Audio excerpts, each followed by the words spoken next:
Sure. You issued a statement calling Soleimani a murderer. Later, you issued a second statement saying that he was, quote, an assassination of a senior foreign military official. Now, this is a man who obviously is responsible for hundreds of American troops' deaths, carnage that we can't even imagine.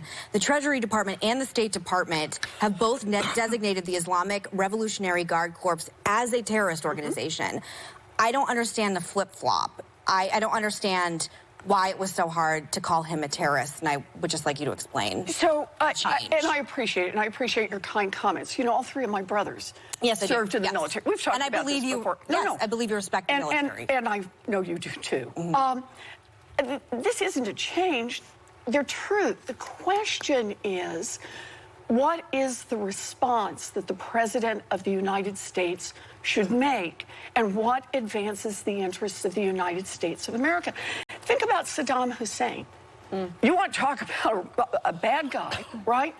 However, going to war in Iraq was not in the interests of the United States. We lost thousands of American lives.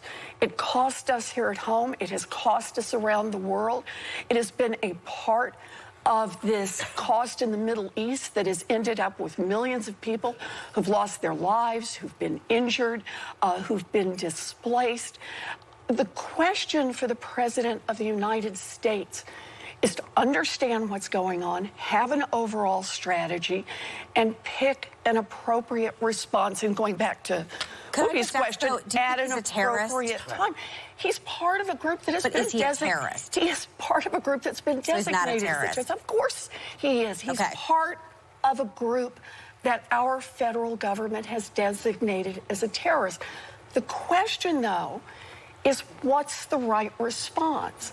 And the response that Donald Trump has picked is the most incendiary and has moved us right to the edge of war. And that is not in our long-term interest. Well, and that